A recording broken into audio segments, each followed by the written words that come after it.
Hey everybody, welcome to the first ever episode of the DesuckifyWork Podcast. As you can probably guess from the title, this podcast is all about finding ways to make work not suck. And to do that, I'm going to be having conversations with people who are expert level desuckifiers. People who have already found a way to crack the code and make a difference. I'm super excited to dive into this project, and I'm really excited that our first guest is Jocelyn Brady, a brain coach who helps people create better stories about their lives and their work. She's awesome. And today we touch on a number of interesting topics, from the current state of work on the suck meter to the value of play in the workplace and how play can make just about everything better. We also briefly touch on serial killers, so if you're a true crime nut, we may have something here for you too. So without further ado, welcome to the DesuckifyWork Podcast.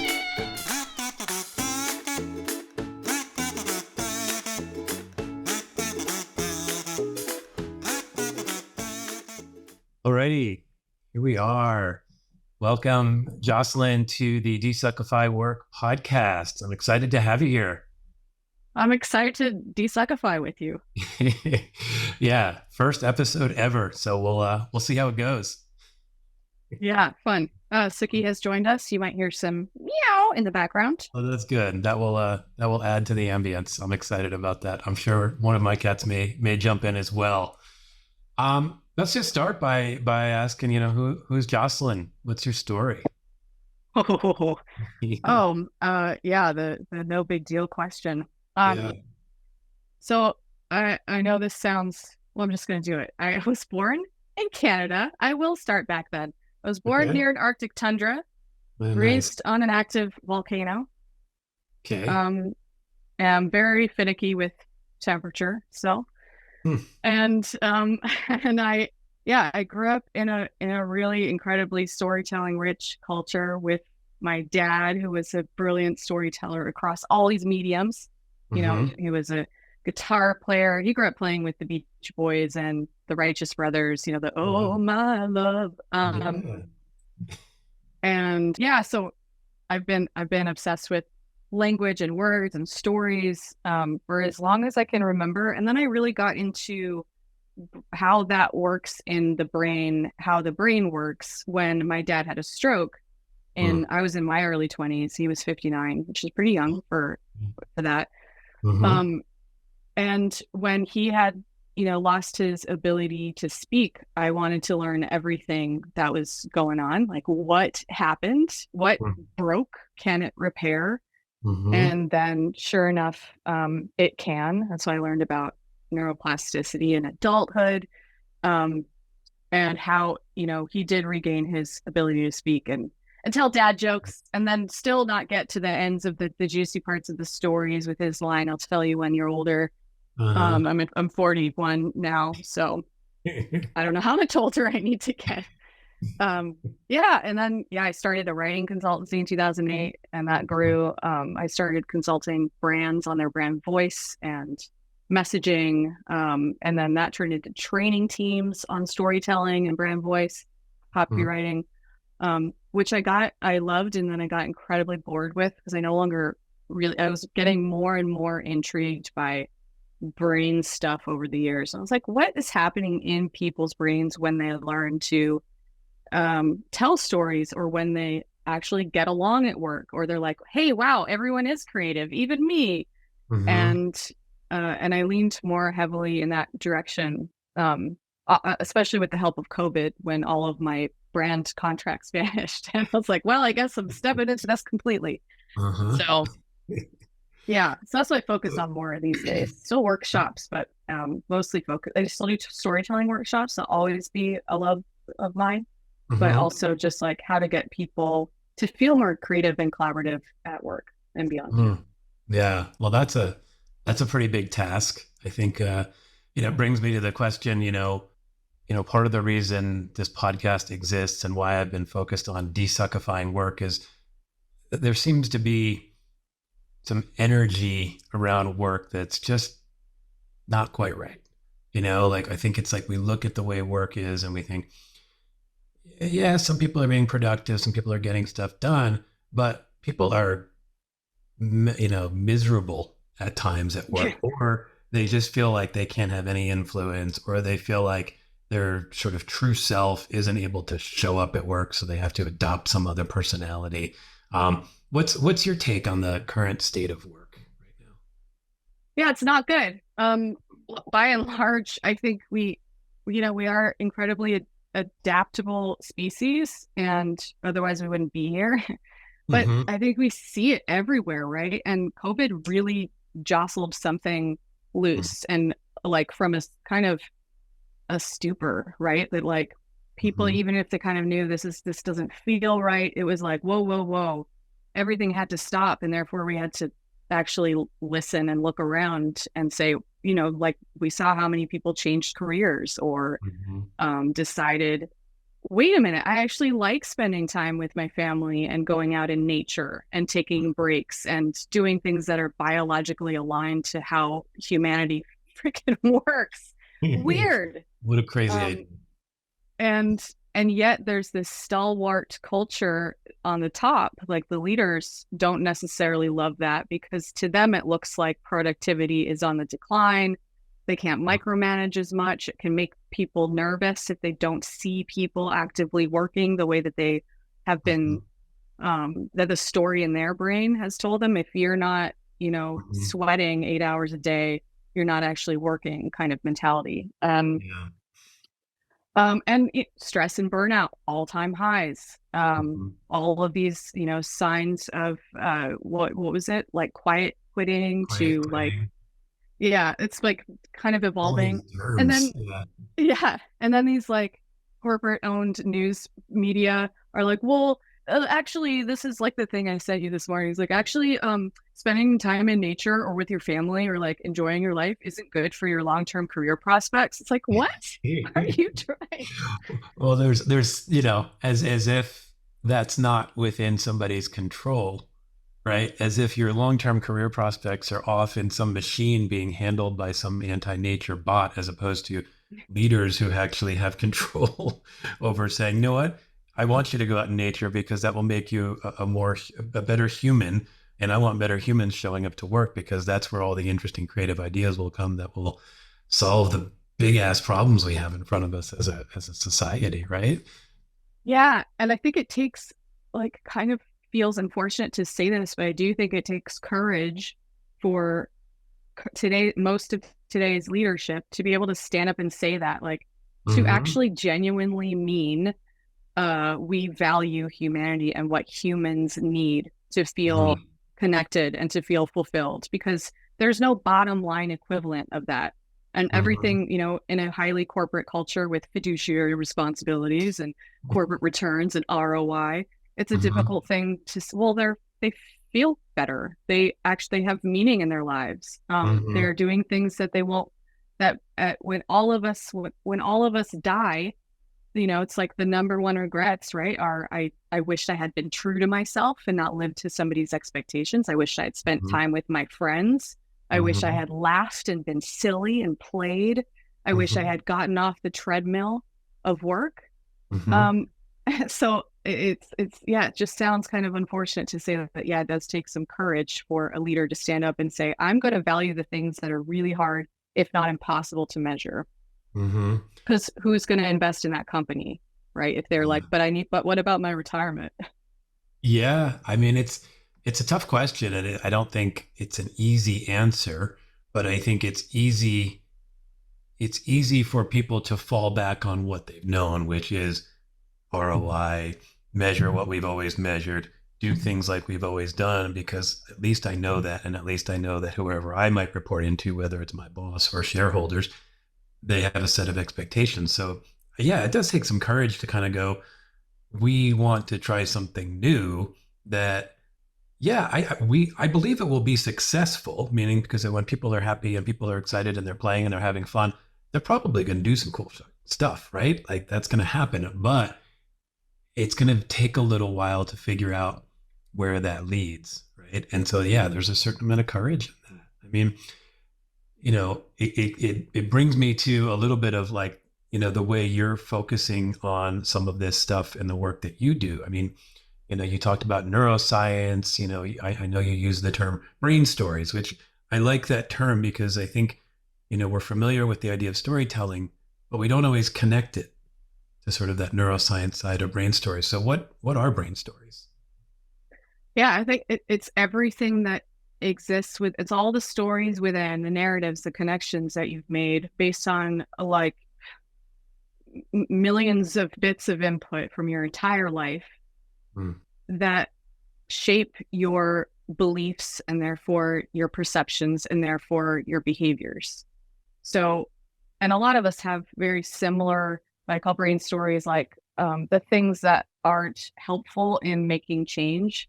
It's like the brain is wired to help you not die. I remember hearing that from Bo Lotto, who's a neuroscientist. I was like, wait, okay. I've heard it like it's wired to help you live. It's like, no, it's wired to help you not die, right? Avoid death. Yeah. And that's like the threat response, the avoidance of things that are new and uncomfortable, even if ultimately they do make us happier and feel more fulfilled and accomplish the things that we aspire to. It's scary. So the default response is no, avoid that. So then you have these stories, because stories help us make sense of the world, right? So those stories will generate a narrative that helps you make sense of why you are not doing a thing, or to shame you, which is also counterproductive. And they can sound like, well, that idea is really stupid and that's really impractical and everyone's going to think I'm an idiot.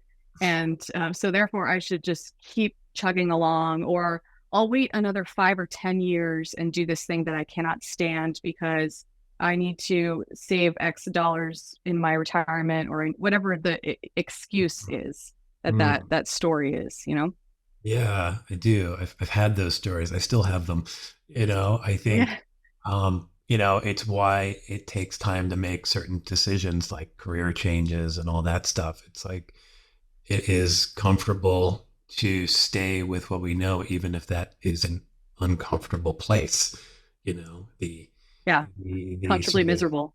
Yeah. I mean, it's like the known misery is sometimes better than the unknown, God knows what, right? Because especially if you're thinking or wired to avoid death, it's like, even if you use death as just a metaphor for negativity and scary stuff, it's like anything that's out there and unknown is effectively death to our brain, it sounds like. And therefore, when we start stepping into it, it's like, get away, right? And then stories happen, and those stories become true, quote unquote, right? And it's interesting. You use this phrase that I really like. I've seen it in some of the stuff you've done on LinkedIn or some of your videos. It's I think I'm getting this right. We are not thinking creatures who happen to feel. We're feeling creatures who happen to think. And I feel like this kind of connects to this, right? The emotions are what drive us, and then we build a story on top of it. Am I getting that right? Yeah, that's a borrowed quote from Jill Bolt Taylor. She's a neuroscientist who wrote about her own experience having a stroke. She did a TED Talk on it, My Stroke of Insight. And it's one of my favorites. I think it's super powerful, especially when I use it in keynote talks a lot at corporate offices, because it's like, if you say a neuroscientist said this, so she's pretty smart. Absolutely. And I think, see, there we go. That's like the word we use most often, talking about thinking and talking about more cognitive realms are more comfortable for us, because we don't feel as judged and we don't feel as exposed. But that's the reality. It's we are feeling creatures. Everything we do, every creature on earth is a feeling creature. And if we weren't, we would be dead, right? It's like we reach toward the sunshine, and we sense things, and those senses guide and direct us. And then our mind and cognition and stories make sense of that sense making. God, it's a wonder why we're always so exhausted all the time, because we have this whole elaborate brain process going on just to try to make sense of what's in front of us. And it sort of begs the question for me, because it's like, okay, I can wrap my brain around that concept, but then I go, well, what do we do? Like, knowing that this is true, that we're feeling creatures, we create stories on top of that. What can we do to change our stories so that work suddenly doesn't look like a thing we just have to plod along with every day, to make it to retirement or whatever that thing is, and starts to become like a way of genuinely like adding to our life, expressing ourselves, connecting with people, building things that are interesting and of value. Like, how do we make that turn? I think, first of all, it's awareness of that, and awareness that of the reality that you are a feeling creature, and embracing that, and then having, again, the courage to step up and be a leader at work and say that this is the truth of our nature. So how can we create psychological safety enough so that we acknowledge that reality? We are feeling creatures. Doesn't mean you have to have crying circles at work, maybe if you want to, right? But just to say that when we acknowledge that we have feelings, we also gain so much in that. So there's that term emotional granularity, which is simply, it's like having a vocabulary. So you're more accurately identifying and able to label and speak about the feelings you are experiencing. And therefore you can have more emotional regulation and, move through things and allow them to move through you. So sort of like that saying, what we resist persists. If you block it out or you pretend it's not there, it just gets stronger and it manifests in other ways, often in physical illness. So I think that's the first step, just like recognize that this is the truth. And then from there, you can start to recognize the stories that come up, because those stories are signals that, the feelings themselves are signals. And then the stories are like, wait a minute, this story is saying I'm a loser because I said something that isn't popular. Well, that's just a story. And it's just a story. Also, it's a story, one of the most powerful forces on earth. So now it's up to you to decide, is this a story that is going to be of service, right? In my biology, is it going to make me sick? Is it going to make others around me unhealthy in some ways? Is it going to kind of cause rifts in my relationships?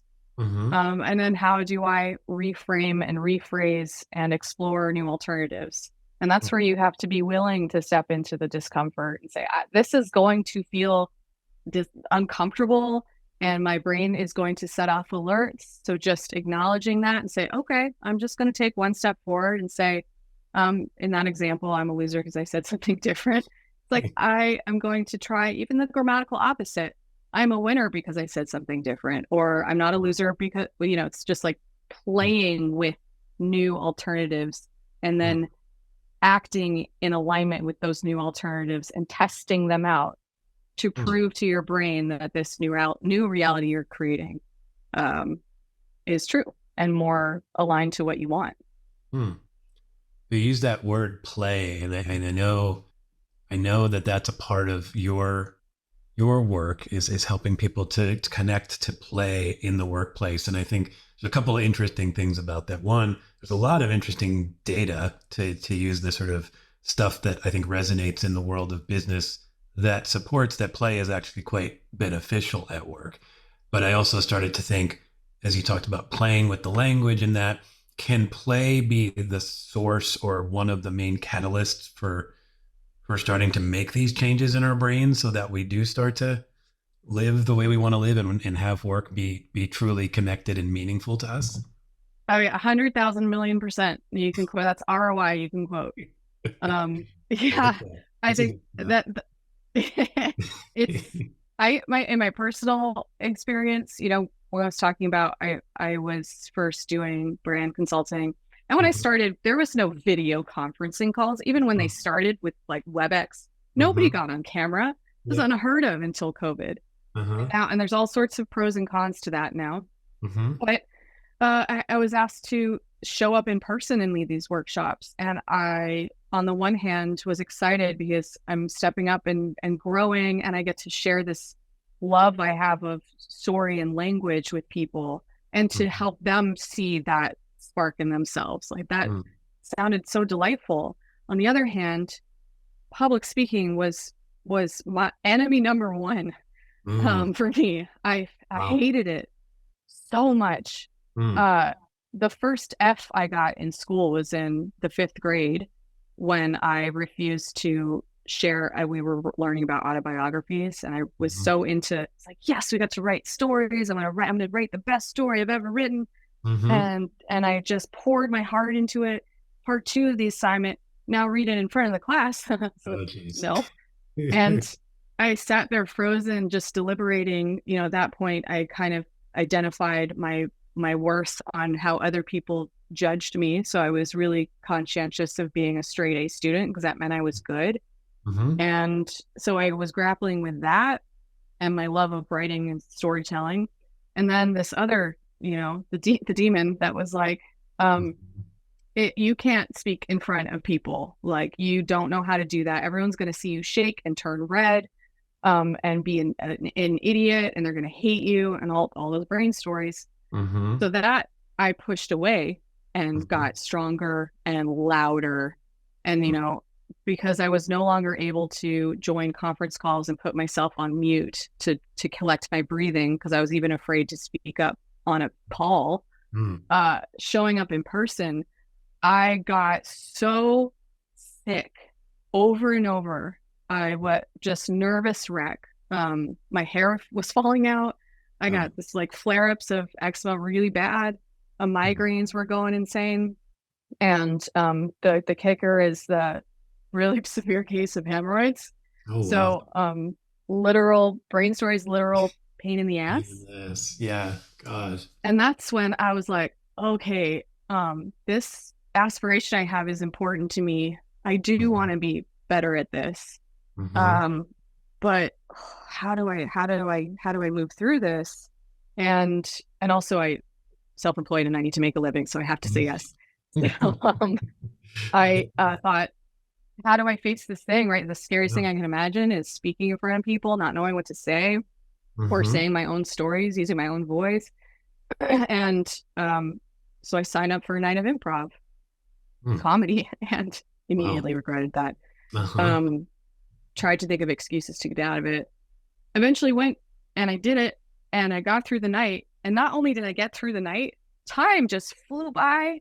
I had so much fun. I was playing, right? And I had this aha that turned into 4 years of performance. That turned into me starting a stand-up comedy storytelling show, right? This amazing talent who went on to Conan and Colbert and Comedy Central. So inspiring having these people. And that, like, between seeing what happened with my dad, and he also was very playful in his approach to learning how to speak again.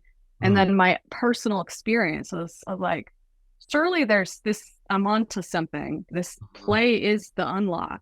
And that's what all of the smart people I've spoken to, Andrew Huberman is a big proponent of play from Huberman Lab. He says play is the portal to neuroplasticity. There's a guy named Charles Lim who studies improv on the brain. He's actually looking at the fMRI scans. And there's been tremendous evidence of improv itself helping teenagers overcome complex trauma, anxiety, depression, helping elderly and people who have dementia have fewer fits, and being able to sleep and relax more. And then, one of my favorites, Stuart Brown, who got into play science, the study of play, because he was looking at mass murderers, and he identified, after interviewing hundreds and then later thousands of these people, that was his original field of study. He saw one commonality, that was all of these people lacked play. So if you don't want to be a mass murderer, you want to have more fun, you want to unlock what you are most capable of on the positive end of the spectrum, play is the portal. Wow. That's amazing to me. I mean, I had heard some of those data points, but obviously the serial killer one is just wow to me. I can't even quite wrap my head around that yet, but it's like, it's so interesting because I think intuitively we all know that when we have fun, like, life gets easier, like things sort of move through us more easily. I know in my experience, I worked in advertising for years. Like, the best work I ever did was when me and my work partner were just like BSing about stupid stuff and laughing and having fun. And then suddenly these ideas magically appeared in front of us, right? But yet when you talk to so many people who are running companies, that's like terrifying, right? To walk by somebody's desk and see people having fun, the immediate signal is, what are they doing? Get back to work. Yeah. Like, which is insane, right? Because it's like, surely you've had that experience, and it's almost like something happens when we are placed into a role of responsibility for other people, that even if we've recognized that play has maybe worked for us, we feel like we have to sort of step into this story of what it means to be a leader. And that to be a leader means to sort of control, instead of actually saying, no, like, let's give people the gift of leaning into the stuff that actually makes them better, things like play. And I just, it's like, how do we, well, I'll ask you, because I think you're doing it. How do you walk into some of these companies you've talked to, you've worked with? And I know, I was checking out your site. I think it's been updated. It looks awesome, by the way. Thank you. And I saw some of these great quotes from CMOs and CEOs, as well as like actors and artists and this whole range. But when you think of CMOs and CEOs, you think of that mindset of like, play, whoa, bad, I won't, how are you helping those folks rethink their own stories so that they kind of understand the value of things like play and having fun and being more truly ourselves at work? How does that work? Yeah. Well, I mean, every person I've worked with, and I think this is universally true, I suspect it is, unless maybe they are a psychopath, which is a very small percentage of people, although proportionately higher in leadership. I know. They are naturally very playful. And then when they go home, when they're not having to put on the mask at work, they're so thirsty for it, because they know deep down, this is the key. This is what we need more of. This is the ultimate portal to connection and more creativity and solving problems and getting through difficult situations, right? So it's just tapping into that thing that they already know. And through storytelling, right? You tell when I tell my own story, or telling stories about other people who've overcome tremendous obstacles, or people in leadership positions who have used elements of this. So it's like one of the good is it Lou Gerstner, who is the CEO of IBM in the 80s. So like IBM was top of the world, right? And then it was all of a sudden untenable, and they were thinking about splitting apart the company. It was on the brink of bankruptcy, and like, how did this happen? And that's when the new CEO came in. He had a background in management consulting and advertising, I think. And so he had a very different perspective, and he came in and he's like, hey, we need to be more focused on the humans that we are serving. We need to be customer centric. And how do we do that? Through joy and connection. And he used the words team play and maximizing infectious enthusiasm, because it's corporate, and but just another way of saying joy, connection, play.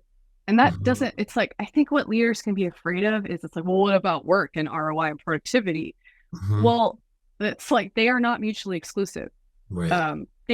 We all know that life will be filled with challenges. Work will be filled with challenges. You cannot deny that. There's no pushing it away.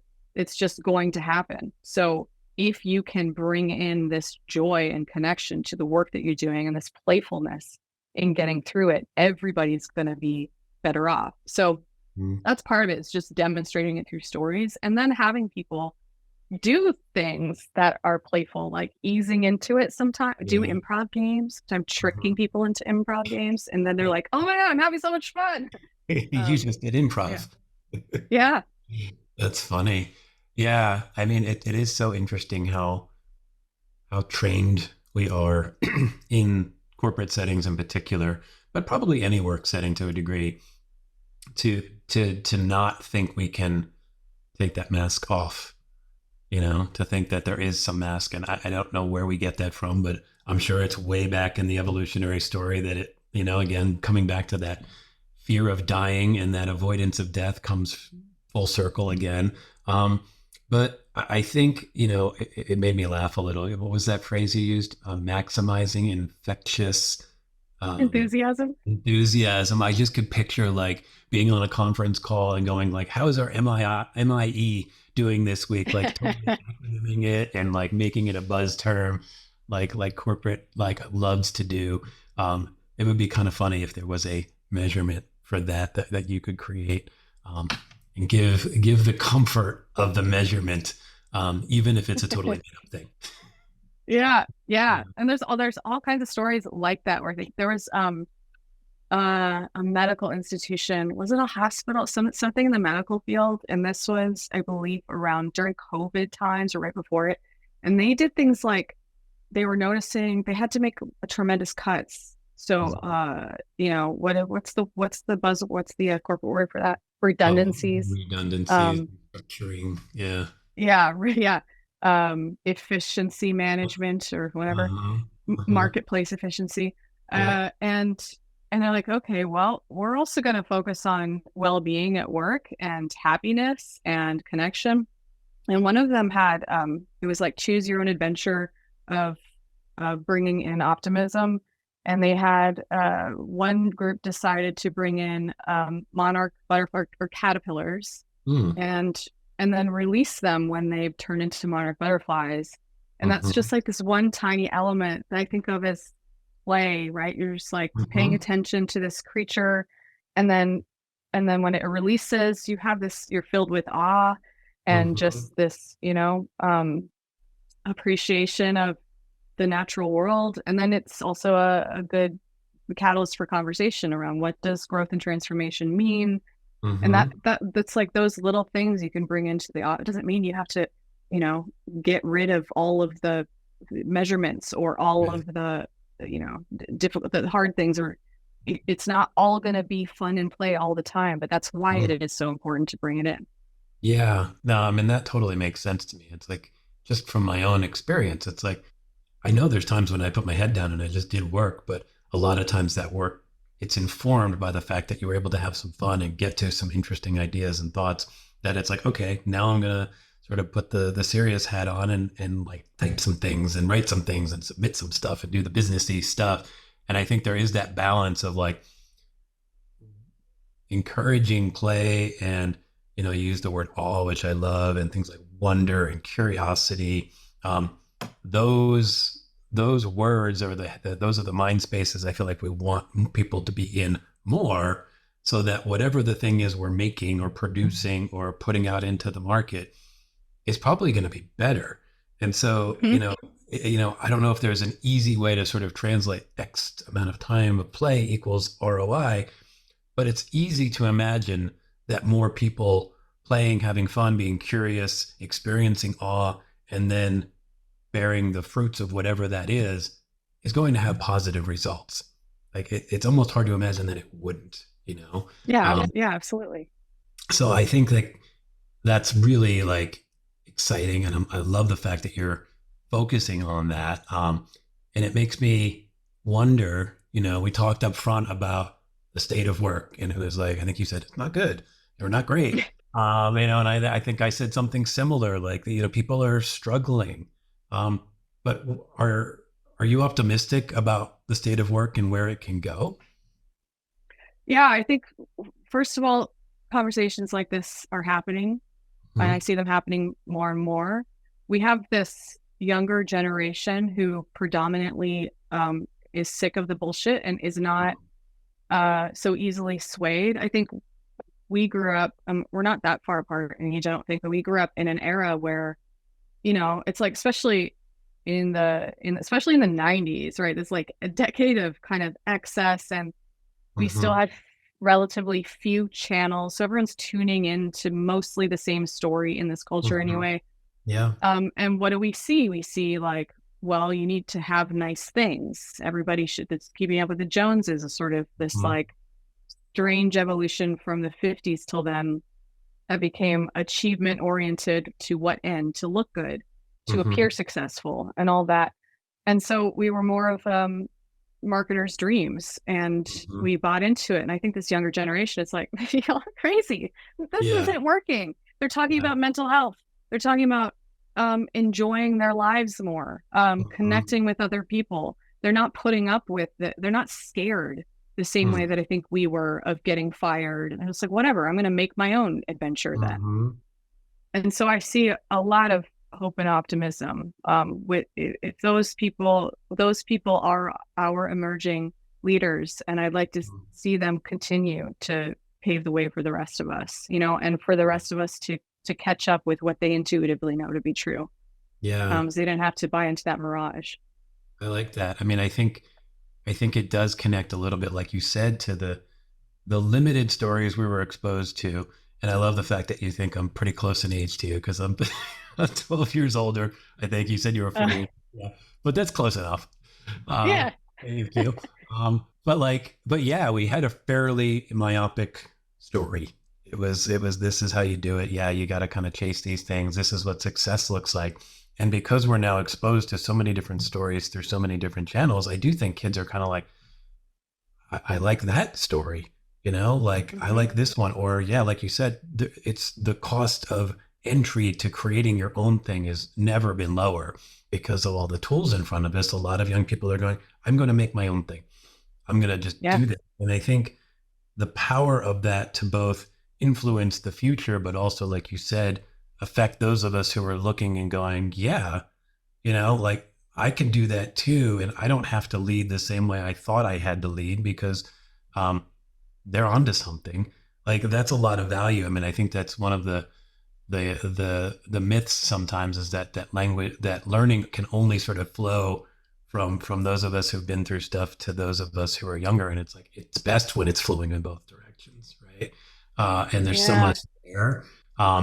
That I think I share your optimism. I think, like you said, more people are having these kinds of conversations, and more people are seeing that we can create better stories around our lives. And I think people are starting to recognize that work is not this distinct thing. It is our life. Like however many hours a day we work, that's still our life. And I think we used to be able to flip this switch and somehow imagine it wasn't. And I think that's what a lot of the younger generation is recognizing. It's like, this whole thing is my life, including the time when I'm working. Why shouldn't it not suck? Right? Exactly. I think because we work in more, most of us, or maybe not most of us, but quite a lot of us now, proportionately, work in our heads.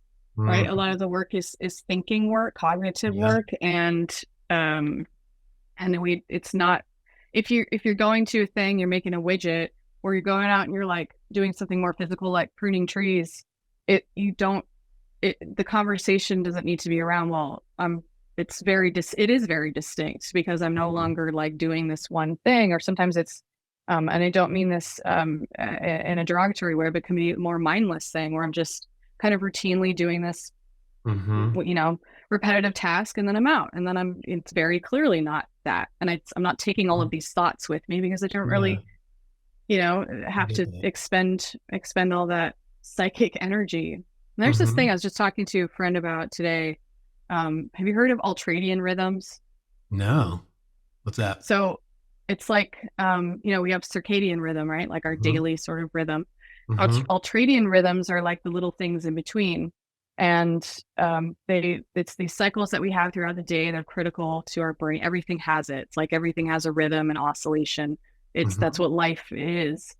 And they're about 90 to 120 minutes on average. And they go through these peaks and troughs. And those, let's call them 90 minutes. At the peak of it is like when we're in full flow state, right? We're completely absorbed. And so we're kind of warming up to that. We get to the top, and then there's a falling off. And often that falling off can be accompanied with weariness or stress. And that's when we need a rest. So we need about a 20-minute rest before we can engage again. So we have maybe 3 really solid peaks, maybe 5 if you have a really good, sharp, uninterrupted day. And that's as much as we can reasonably expect our minds to actually focus in a day. And I think, so talking like earlier, it's like acknowledging some of the realities of what it is to be a human. And that's one of them. Like we go in these ebbs and flows. if we're going to desuckify work, I know this is like flogging a dead horse, but people do something about the meetings. Do something. Oh my Get gosh. rid of them. Like, just be scared and have 0 for the week. Just try something. Oh my gosh. Because you are not getting the most out of people. People are not being productive performers, right? If you truly want that, do nothing. Yeah. Oh my gosh. I love that. I have definitely been beating that drum for a while, like the anti-meeting.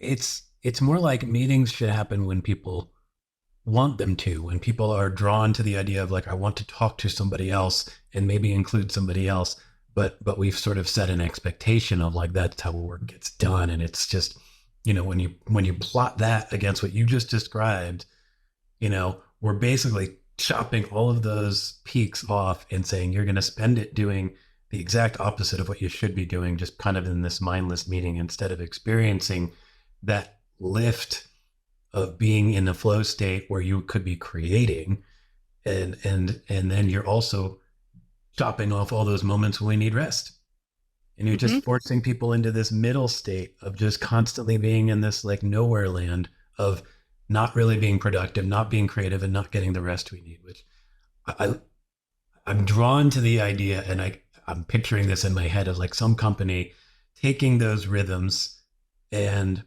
going like, let's connect the way we work to that.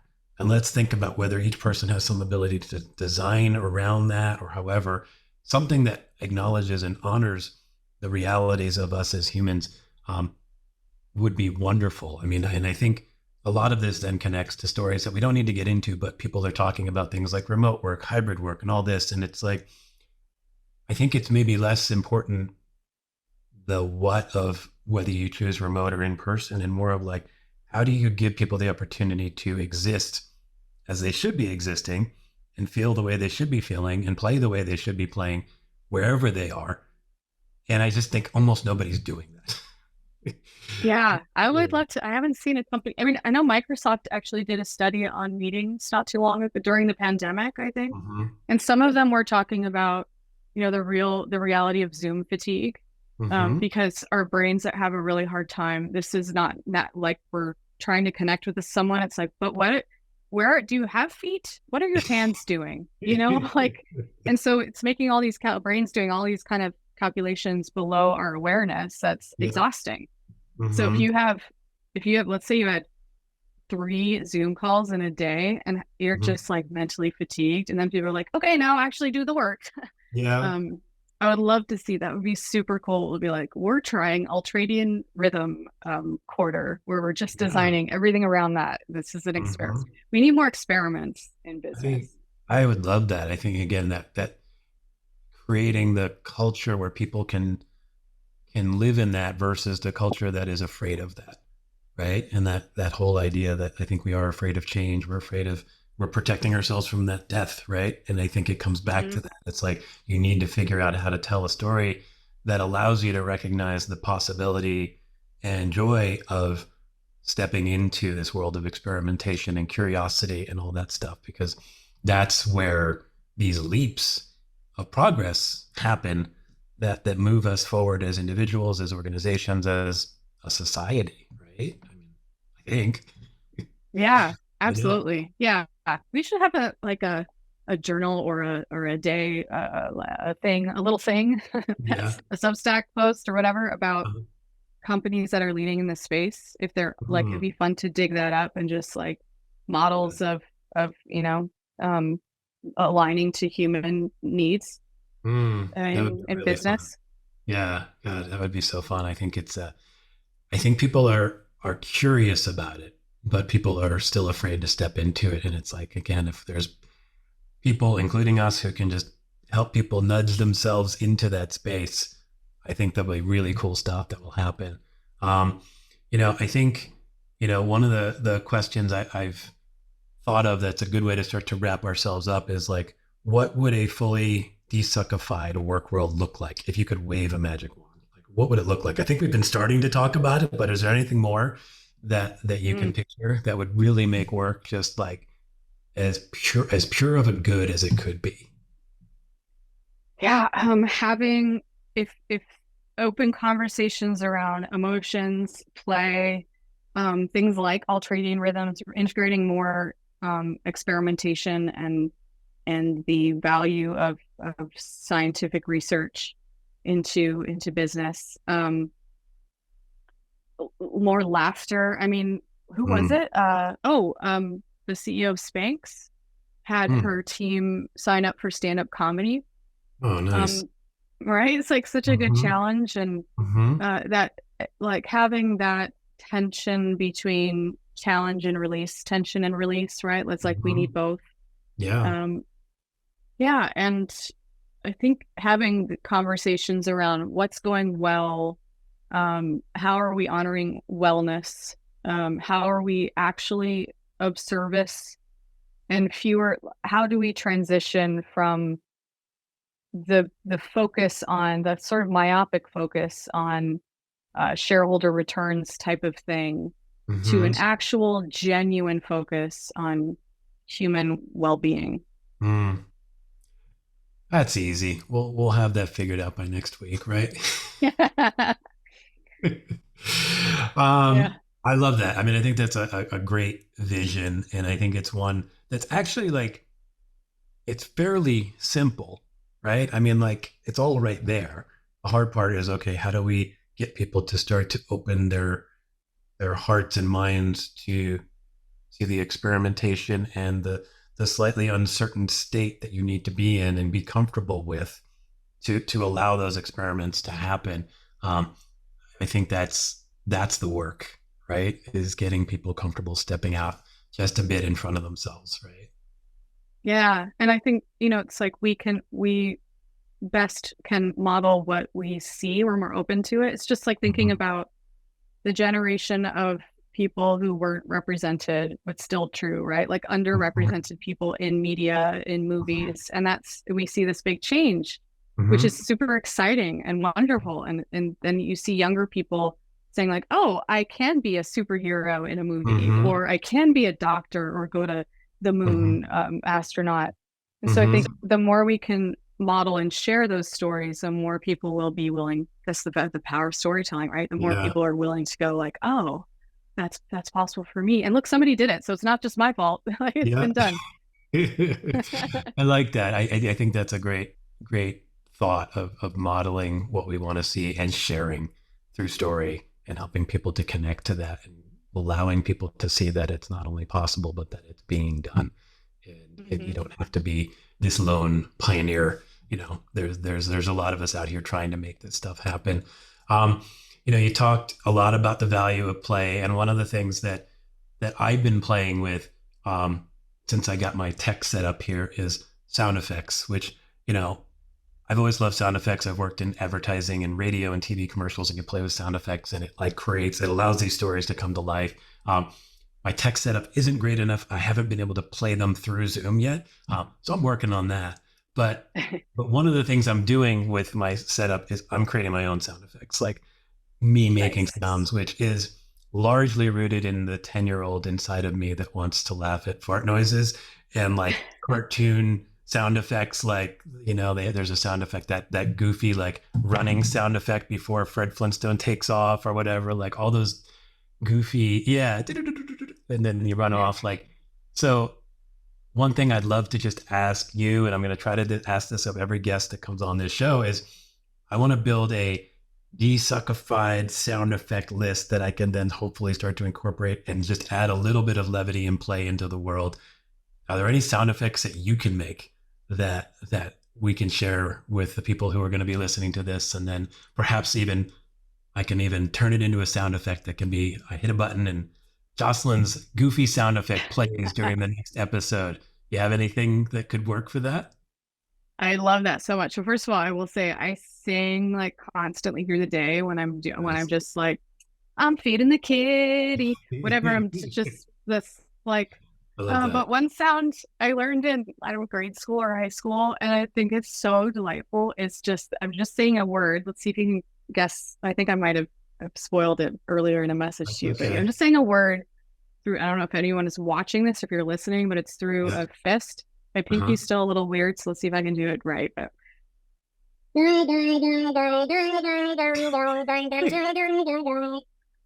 you can make any song with that. Oh my gosh. I fear I ruined it with my laughter, but that's okay. But I think you said it was girl? Yeah.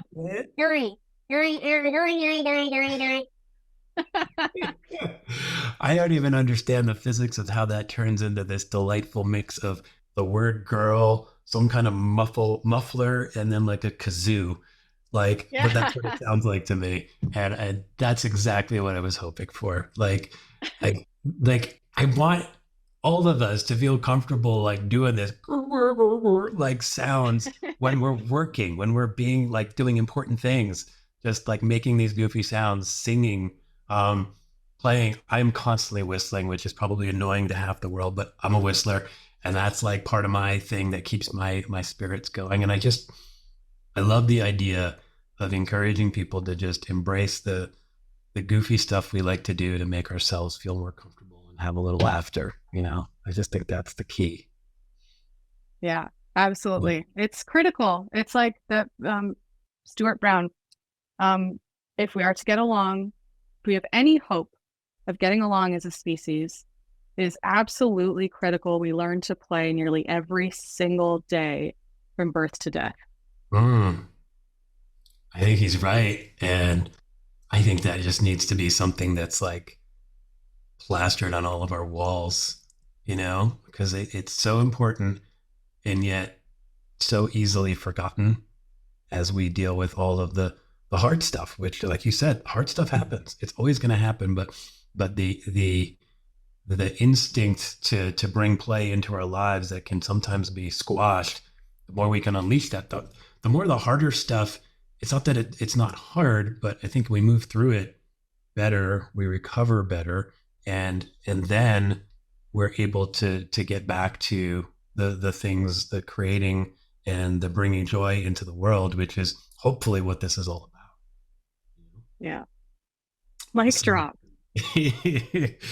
Awesome, Jocelyn. Thank you so much. I'm so excited to have you on today. I think we've dug into a lot of fun stuff, and I love the work that you're doing. So before I go, I want to just give you a chance to where can people find you? Your website, your social media, whatever. What's the easiest way to connect with all the wonderful stuff you're doing? Yeah, jocelynbrady.com, my website. Jocelyn Brady on LinkedIn. Jostle them, THEM, on Instagram. I'm also on YouTube, Jocelyn Brady, just basically Jocelyn Brady it up. And have a Substack now, which is more kind of personal essay-ish explorations on whatever topic I feel like writing about. Nice. That's awesome. I'm excited for people to discover more of you, because I think you are exactly the perfect example of what I want to do with this world, this whole Desuckify work thing. I want to bring energetic, curious, excited, enthusiastic voices who have a really unique point of view on how to make the whole life better. But work is such a big part of life, and I think you've got some really cool ideas on how to make that better, and then that will make our lives better if we're all enjoying our work. I think things will be better for all of us. So thank you, Jocelyn, and we'll see you on LinkedIn and social. And I just started following your Substack. I saw that the other day, so I'm super excited. Thank you. It's a delight to be here today. Awesome. Thanks. All right. Well, have a good day. Bye. Bye-bye. Thanks everyone for tuning in, and thanks again to Jocelyn for being an amazing guest. We've got lots more to come in upcoming episodes, so please subscribe to see and or hear the latest. If you think that you or someone you know might make a great guest to have on the show, please reach out and let me know. You can find me on LinkedIn or at thepuddingfactory.net. Or if you're watching this on YouTube, you can just drop a note down in the comments. Thanks everybody. Bye-bye.